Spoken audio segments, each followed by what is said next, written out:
What's going on, folks? Back again with my guy Jason, West Coast Jason. This week, he's got a little business trip. He's out there on the left coast, and it's just really, it sucks that it's such a polarizing topic that I think middle ground is almost like impossible to reach. Let alone somebody that was at his age, that had given his all and something had nothing left. You know, and I think that's what makes it so much harder is I think that he died because of it. Really try to level set on this topic because I think it would be unfair to not give our opinion. But I also think that it would be, we wouldn't be doing ourselves a service without talking about it. Quarterback sneak right side, touchdown, Penn State!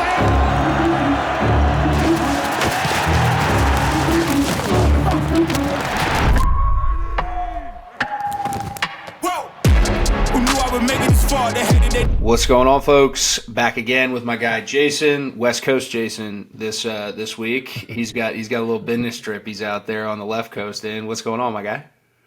I'm solid, man. Got a little bit of complications this morning. Somehow the airline gave my golf bag to somebody else. I don't know how somebody mistakes their golf bag for somebody else's. I mean, his golf bag was still there. They call him up. The dude's at home sitting there with my bag. I'm looking at his bag. He has a whole emblem and logo on his. Mine is completely blank. So I don't know how he did that or whatsoever. You know, I got all my shoes in there for my outfits because I'm showing up on NFL Network, you know, for the rest of this week. So it has been quite the hassle of a day. As some of you guys know, it can be such a pain to travel, especially long travels, and to deal with baggage issues. So it's been a stressful day. I just got the call. They're bringing my bag in about an hour, hour and a half. So thank God it's coming. I don't got to do any more shopping for more shoes and stuff, so we're all good. But that whole roller coaster, hopefully in about an hour and a half, will be coming to an end. Bro, do you ever have that like gut feeling when you're traveling like that? Like I've only done a handful of trips where I've like brought my clubs or something like that, and every single time I have that gut feeling like they're gonna fuck my shit up, they're gonna lose it. It happens. Oh yeah, I had it this time, like for sure. Yeah. I don't know why I had it, but this time I for sure had it, and I think I had it because I was so 50-50 on whether I was gonna rent clubs at this tournament or if I was gonna bring them, and the competitor in me was like, nah, I think I should bring them. And then in the back of my mind, I was like, oh, God, I just hope they don't fuck this up. And here we are. Yeah. Well, he got the call. He's got it handled. Stressful day, but a bigger day tomorrow and stuff to look forward to. So we're stoked for you for that. Hell yeah. Had a good first episode. Feel really good about it. Looking forward to hearing the listeners' feedback. And I think it's only right to kind of just dive into this one. All the news buzz surrounding Penn State this week seems to be around the announcement of the Beaver Stadium field naming rights. BJ Werzyn, West Shore Homes, making a splash with a $50 million gift over, I think, 15 years for it to be officially West Shore Home Field at Beaver Stadium. That's crazy. That? 50 mil. Yeah. 50 mil. My gosh. As a gift. People got money, man. I'll tell you that. I mean, I've heard about this guy, BJ. Obviously, dude is freaking built a business from the ground up in, you know, in the real estate world and all. I mean, he's got like you said, the PJ money, probably a billionaire. I think it's cool. I think it's interesting. He's a PA guy. Went to Penn State. I mean, the story all seems and fits right to me. Yeah, and it's this is going to be an interesting conversation because I'm not going to lie to you guys. This entire time this has been going on, I'm like, I'm playing Switzerland. Neutrality is the best answer here. But I also do think that would be kind of unfair for any of us, right, who have a platform. And I want to try to be as fair to everybody involved here. And I want to kind of set the stage, you know, with this whole process. I think the university kind of knew that there was going to be some pushback, as there has been with a certain faction of folks who are Joe Paterno focused. I think that's the best way to put it. And I don't think, and I want to also get off the ground by saying, like, I don't think that's wrong either. But essentially, there's been a lot of efforts to name the field. I think since Joe's statue was taken down, some form of vindication for Joe Paterno and his legacy at Penn State, which I think, I don't want to speak for you, Jay, but I'm pretty sure that you and I are aligned on this. Without a doubt, a massive impact, even for guys he didn't coach, guys who went through the things that we went through when we were there. Undeniable the impact he had on the program, on the community. And I almost think it's one of those things where like there's never going to be enough vindication. So like I think we have to continue to move and mold and bob and weave and grow, right, with the understanding of the past. And you don't always necessarily need to put that at the forefront, if that makes sense. You get what I'm saying? I get exactly what you're saying, and it's really tough because the impact that Joe Pa had on Penn State University, on college football, period, end of story. I mean, this is a guy who was a little dude but had aura like a motherfucker. I mean, I'm talking some of the biggest Penn State football players of all time.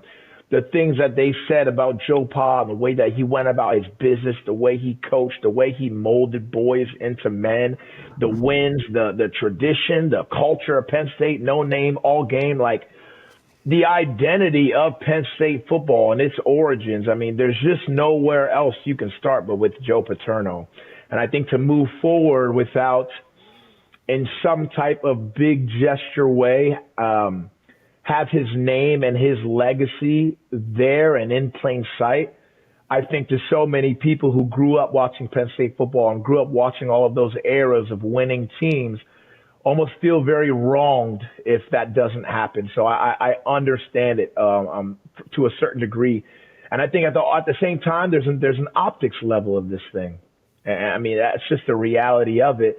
Things may be in the past, things may be, gone and done and over with, but to some people that opens up old wounds just hearing Paterno's name, let alone having his name on the field. So I mean, there's a lot of gymnastics here. There's a lot of back and forth, and it's hard to say one side is wrong or the other is wrong. And it's really, really hard with this one to find a middle ground in which the Joe Paterno advocators can, at the end of the day, feel satisfied and feeling like his legacy is being honored, while at the same time us moving and pushing forward and introducing this new era of Penn State football in order to keep us relevant in college football. So it is a really, really tough discussion. Yeah, it's almost so polarizing that, I think you said it perfectly, like there's no really middle ground. Like, and I that's what sucks for me. As a pretty openly admitted not homegrown Penn State guy, always knew about it, always respected it, but kind of got thrust into it and thrown into it, and now have grown into it. Where I bleed blue, I care about this shit a lot, and it's just really, it sucks that it's such a polarizing topic that I think middle ground is almost impossible to reach. And I thought you set the stage beautifully talking about BJ. And I saw some other folks, I read through all this stuff for the past few days this week, just trying to gather great perspective, different viewpoints, whatever. And I thought one of the greatest ones was you kind of highlighted, BJ Werzyn is a Pennsylvania kid. The BJ's, for those of you who don't know, the CEO, founder of West Shore Home, who made the commitment. But he's a Pennsylvania kid, went to school at Penn State, graduated in 99, built this business over the course of 20 years, 25 years, and has now become financially independent enough to be able to make a gift as large as this sum. And in a way, that's exactly what Joe's success with honor and giving back to the school is. When you look at Joe's history and him and his wife, him and Sue, how much money, not even just money, but also time and effort and sweat equity they put into this place. But if you're going to talk about financial gifts right now, right? Because I think ultimately at its core, right, this has become a battle of economics and, like you said, not even just modern day college athletics the economics of that and morality and legacy, right? Yeah. And that's a really tough line. No matter how you cut the pie, right? It's like hiring your friends, right? You got to go fire your best friend. Like, it's so hard to live in that world, but like, in a way, BJ doing this is literally, like, I would say, like Joe, he put his money where his mouth was. He donated the $2 million back in whenever it was for the library on campus. Like, all of the stuff that he did, in a way, this is literally a modern day revolution of a kid who grew up loving Penn State, grew into a man, and now is trying to set the standard and do the same thing. And I hate for BJ that he had to get backlash from this, because A, like, it's a big fucking chunk of money. and B, like, the fact that he's doing it because he wants to make sure that this place continues to be successful is so hard. And I think, like, you know, again, I don't want to speak for the Paterno people and you know, Paterno, Joe's family, even Jay and all that crew. And like I said, I totally get where their stance is, because I'd be doing the same thing for my dad, right? Yeah. But I just think it's one of those things where, like, looking at it big picture and kind of taking a step back and trying to remove as much emotion as humanly possible. This is literally Joe's legacy in action, just not with his name surrounding it, which maybe the old man would have wanted it that way or not, right? Like, it's really interesting to kind of look at it that way. I thought that was one of the best perspectives that I've gathered from this whole conversation. Yeah, and, like, although I didn't play for Joe Pa, just from, like, the core of what I know about him, what I've heard from who played for him, I mean, it sounds to me like Joe Pa would have never cared whether his name was on the field or not. Like, the idea of success with honor, you talk about BJ and the way he's doing it, like, that's so in line with Joe Pa's values and who he is. It almost feels like, to me, it feels like with Joe Pa being gone, it feels as if this is the last possible leg where, man, if we don't get this done, I'm talking from Jay Paterno's perspective, where it's like, man, if we don't get this done and we don't find this final thing to really etch my father's name and the legacy of Penn State football in a big and visible way, we might not ever have a chance ever again to do it again. Mm-hmm. And that's what this seems more like. It seems more like, if we don't get this done and don't get this field named after my dad, then it will feel like everything my dad did will be all for nothing. Yeah. And I think that's the sad part about that perspective, because, like I told you, and like, you know, us as recruits coming in, we know so much about Joe Pa and those teams, the legacy he left, the culture of Penn State football, and that's all Joe Pa. And that's invaluable. There's no name on a field that can ever quantify the impact and the value of what that means. And that is a culture and a legacy that has truly lived on forever. To this day, I still have NFL coaches who talk to me and will be like, man, you Penn State guys, you're just built different. And they're talking up here. They're talking up here, and they're talking here in the heart. Yeah. You're just built different, man. You're good dudes. You work hard as shit. The work ethic is there. You love the game. You play the game the right way. You do things the right way. You go about your business the right way. You went to school. You got the grades. That's what Joe Pa was all about. And to me, there's no name on a field that can ever replace that or can ever quantify the value of being able to build a culture from the ground up for so many years, that even after you've died, that culture is still thriving and is really the centerpiece and core of the program that you built.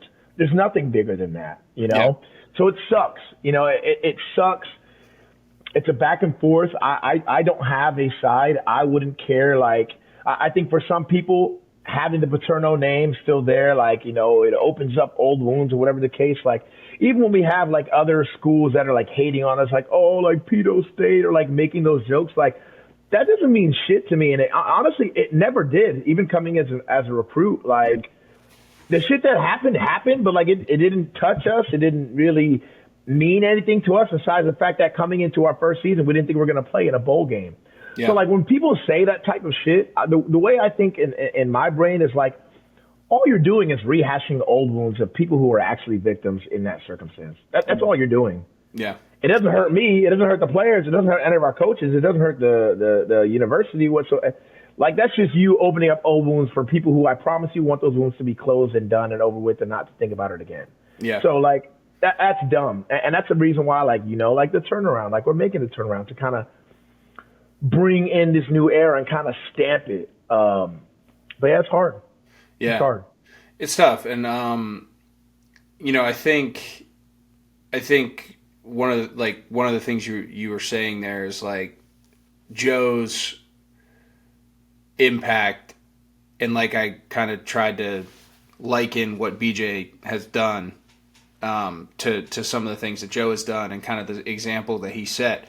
It transcends even, like, he never knew BJ Werzyn. Didn't like, maybe they shook hands, I don't know, like, but like never knew the guy. And it transcends the guys that he coached. It's outside of the football room, in the football building, which is incredible, right? And I think, like, to be fair as well, you know, and one of the things that I want to say is, like, I hate that this can't be a world where we have both.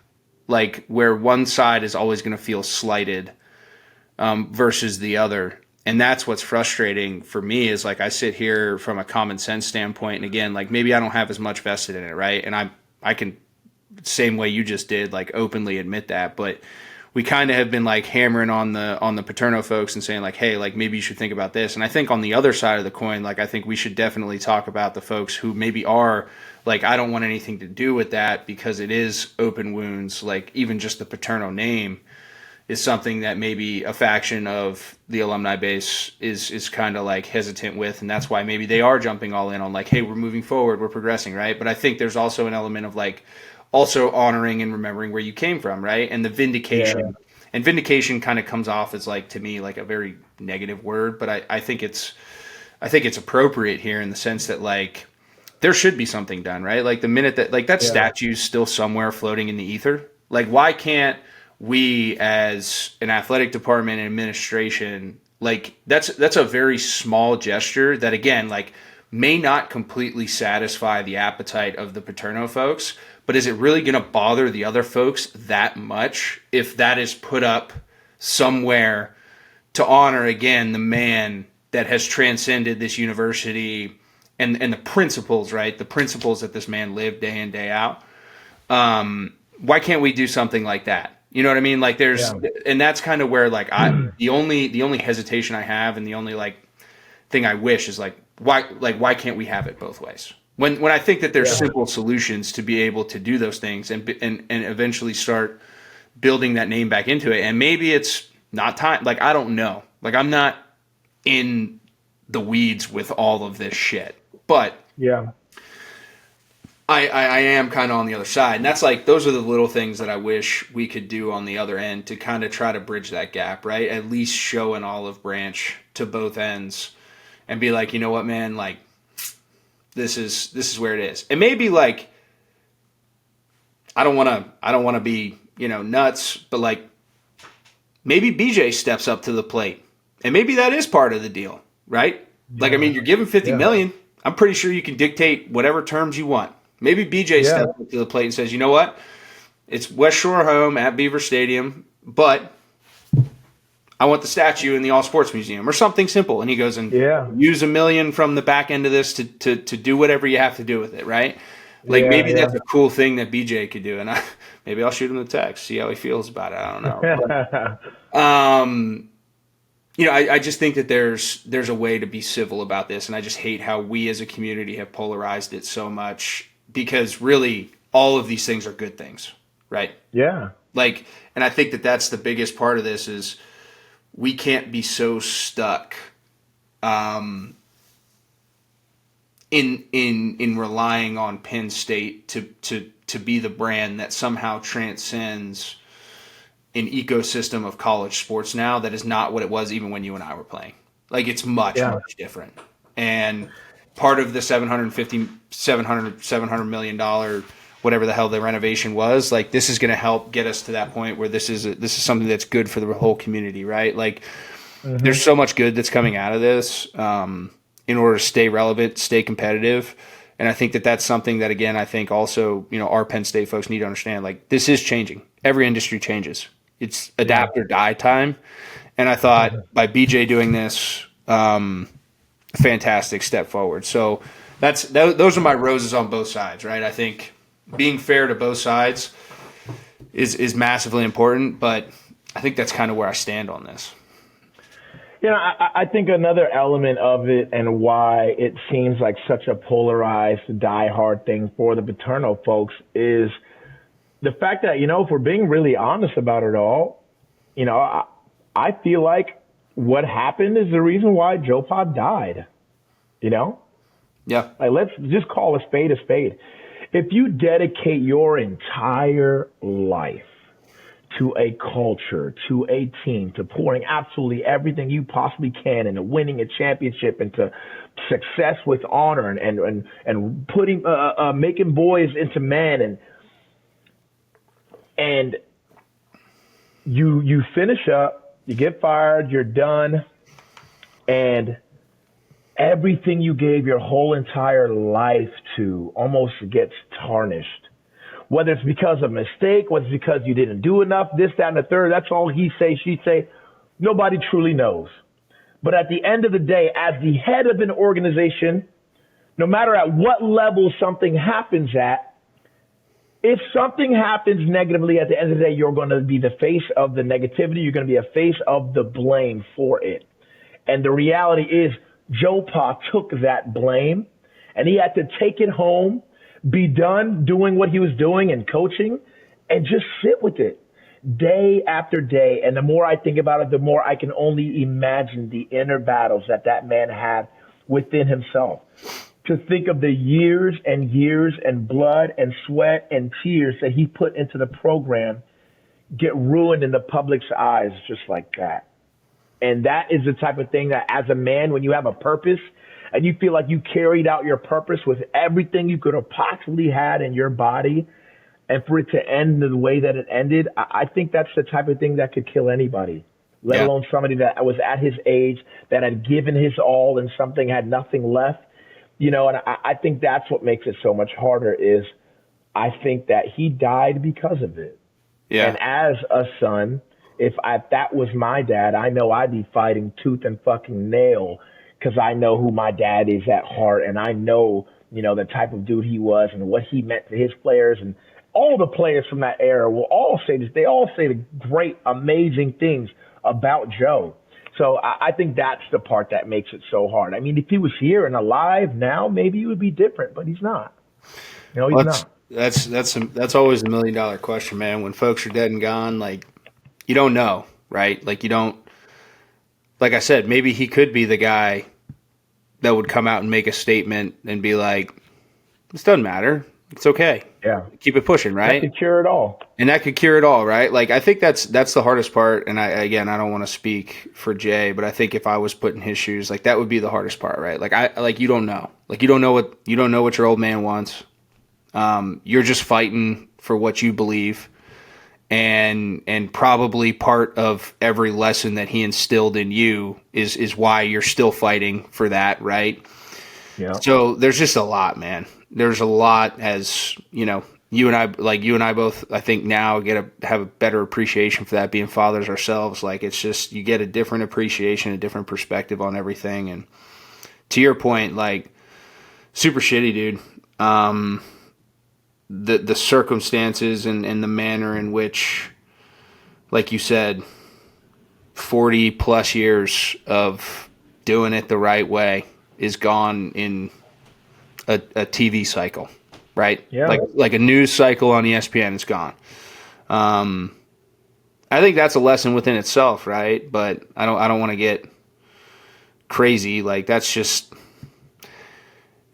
you can dig and scratch and claw and find something on anybody, right? And that's why I said, like, I don't want to tarnish. You can't tarnish what he did for 40 years. And I think that's one of the things that, just talking to guys, like you said, you mentioned it a few times, just talking to former guys. And I kind of want to transition that into, like, now, like, the importance of all of this, right? The importance of the legacy, maybe rehash some of the things, like, as we were storming the beaches of Normandy, fresh off the sanctions coming in and coming to play, and understanding and not understanding actually is probably a better way to phrase it. Like all the fucking bullshit that goes into this and, you know, what we did and when we did it. But like understanding the history. And that's the one thing, like I said, I've always been very open and honest about. I grew up in I was born in Northeastern PA, grew up in South Central Virginia, like Penn State territory, like understood, respected it. Like my babysitters when I was like 4, 5, 6, they were all crazy Penn State fans, all went to Penn State, like was watching games on Saturdays when I was over there with them. My first game I went to ever was a Penn State game with Mrs. Raymer. Like, I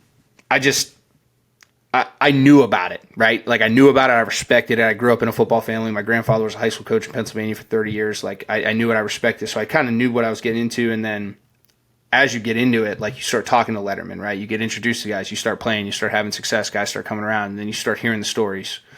You start hearing the lessons. You start hearing like all these things. And like the one theme that always came up, like you said, is like Joe built this for us. Like he understood that he went to Brown. Like he's not a Penn Stater, but he built this for us to drive home the morals and values that he instilled in everybody. A sense of community, a sense of togetherness, and a sense of taking care of one another and leading by example. And that's kind of what I wanted to get back to with the front side of this is like completely different times. And I think BJ is in a way like embodying all of those things. And then also like we did that, right? Like we embodied all that without even knowing it. And I think that's like the coolest thing. And like if I was in the shoes of being a relative of Joe, like maybe that would be the coolest thing. If I just sat back and actually tried to put the emotions of it, right? And I'm speaking an impossible situation here. So I'm not going to pretend that I'm not. But, like, that's the coolest thing is there's now been so many examples since Joe's death of just people stepping up who never met the man, who are literally living, breathing examples of everything he instilled in all those guys that I had conversations with. Yeah. That's the dopest part, dude. Like, that is the coolest part to me. And that's why, you know, it's always something worth fighting for and always something to build on. But, like, comment on that. Like we're deep right now. We're in the fucking room right now. Let's go. Like comment on that. Yeah, but I mean, I just don't think there's anything cooler. There's anything more special than that. Like when you come into Penn State as a freshman, as a sophomore, you're a sponge. You're soaking it in. But gosh, there's so many great examples of the juniors, of the seniors, of the guys who've been through. Like Mike Hall for me was like. And I tell him this all the time, dude. I'm like, your influence on me as I had Mike Hall for 1 year, just 1 year as a freshman. And that is all I needed to see, not only because of the success he had on the field, but the success he had off of the field, the way he went about his business, the way he was in school, the grades, the amazing tackler that he was. I mean, what did he have, 160 tackles that senior year? Like, I think that whole senior year, Mike Hall missed one tackle. I saw Mike miss one tackle, and it wasn't in practice. I never saw him miss a tackle in practice. You missed one in game against Ohio State. That's the only tackle I saw him miss. So it's like when you're a freshman and sophomore, you soak that up. You soak up the culture. You soak up why guys are successful, why guys are going to the league, why guys are in the positions that they're in, and you do everything you possibly can to emulate those guys. And I feel like that's what I did when I was there. I was trying to emulate, to my best abilities, Mike Hall's work ethic and the way he went about his business. Period. End of story. And when I was a junior, when I was a senior, and I don't just say this, I truly mean this. I felt a true, deep responsibility within myself that I had to be that example for the young guys. That I had to, through my actions and through what I did on a daily basis, show the guys before me how it's done, and that's how you pass the torch. Not just for a linebacker because that's its own, that's its own little brotherhood, a subcategory within everything that we're talking about is linebacker but just as a Penn State football player and what that means, man, on the field and off the field, to have it all. And that's what makes us so special. So, I just, that level of impact, that level of culture, I mean, it can't even be defined because it's consistently being defined year in and year out, year in and year out by new guys, by new faces who are finding their ways through different landscapes, through NIL now, through this, that, and the third. Like, even now, like when I saw our team, there's still such a level of togetherness. Like, you look at college football everywhere else, everything is fucking me, me, me, me, me, me, me. Everything. That's what it is now. Me, me, me. The celebrations, I make a good play. Okay, where's the camera? Me, me, me. It's not celebrating with your teammates. It's not let me find the guy who blocked for me so that I can make the touchdown. It's just me, me, me. And even when I see our team at this point in time, in this state that college football is in, where it is so freaking hard for these kids to have togetherness, to have we over me, to be about the team over I. In these conditions, for that to still exist is as special as it gets.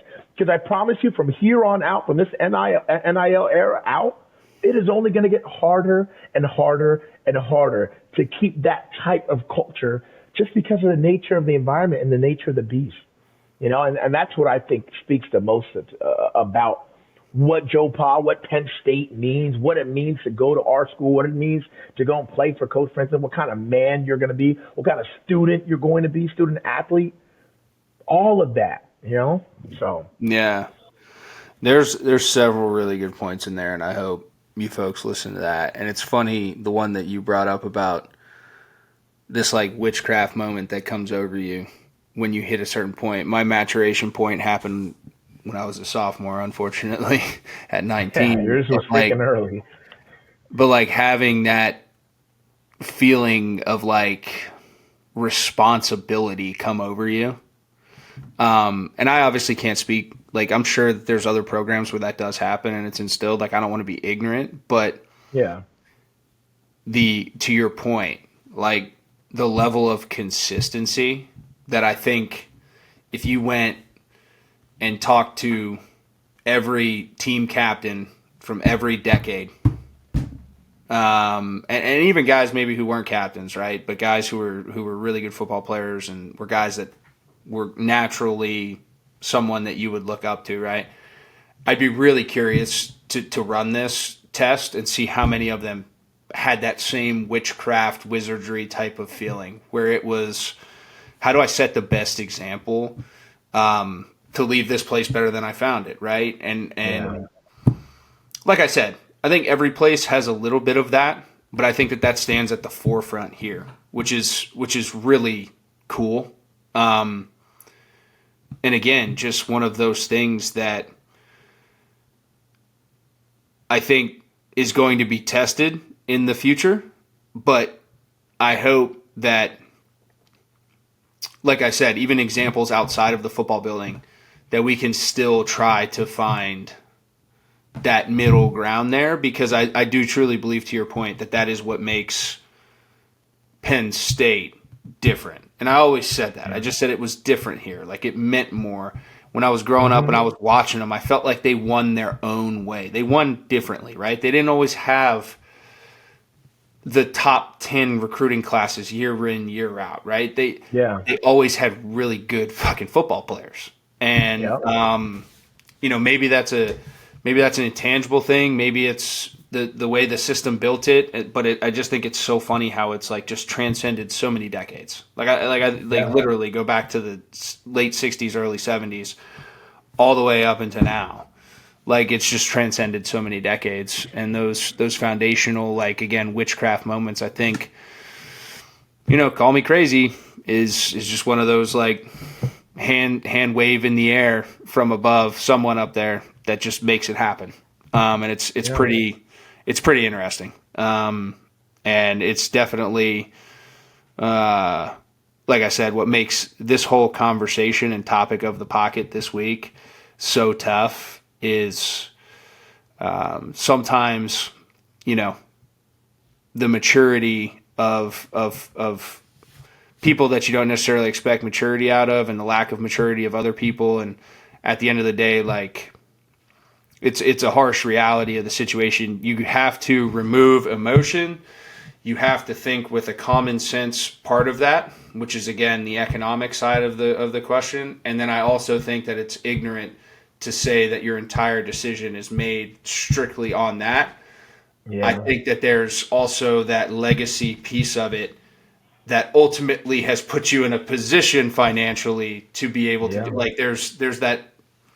Yeah. It's always you got to find a way to tie it all together. It's always in the middle, and you're not going to make everyone happy, but you need to do some risk analysis here, and you need to find a way to make it work and say, you know what, I'm going to grab the flag. Someone from a leadership standpoint is going to say, I'm going to grab the flag and fucking plant it at the top of Everest. This is going to be the standard because it's what was the standard. It's what I learned, but this is the path forward. And I think that's where it's at, man. And this week, you know, like I said, it's gonna simmer down. But this week has been so up and down and polarizing. I've been reading so many things, and I just felt like tonight this was a great opportunity to like pour our heart and souls into this. A little bit of anecdotal, a little bit of this, a little bit of that, but just really try to level set on this topic because I think it would be unfair to not give our opinion. But I also think that it would be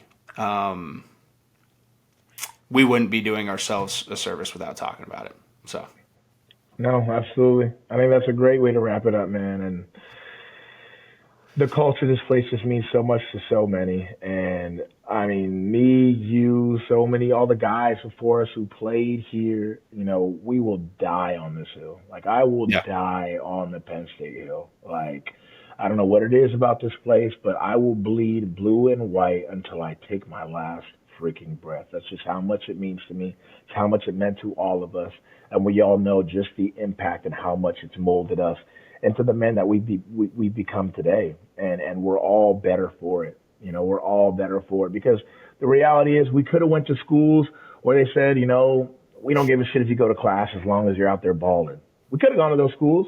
We know guys that went to the schools. We played with guys in the NFL that went to the schools and told us those stories. So we know. It's not just hearsay, she-say. We know this. We know those guys. We could have gone to the schools where the seniors that know they're going to be first round, second round picks. Like, hey, I ain't practicing. I ain't doing shit. Like, y'all figure that shit out. Yeah. We know those players. We know those cultures. We've seen it. That exists. So it's just such a blessing from just like a life lesson standpoint to have gone where we gone, to have been treated the way we were treated, and to have been grown and molded in the ways that we were. I mean, I can't speak enough on that. So that's a great way to wrap it up. Yeah. So I think that's it. I think that this definitely deserves its own conversation. It's archived. It's out there, or it's about to be out there. So that's where we stand here. And with that, you know, if this continues to be such a hot button topic, like I invite anybody, if they want to have a conversation about it, reach out to us. Love to have you on. Either side. But I think it's very important to tip of the cap to BJ. Big step forward, man, big balls, and appreciate it. Like, thank you as a former player, like what that means to the university in terms, like on the financial side. Big deal.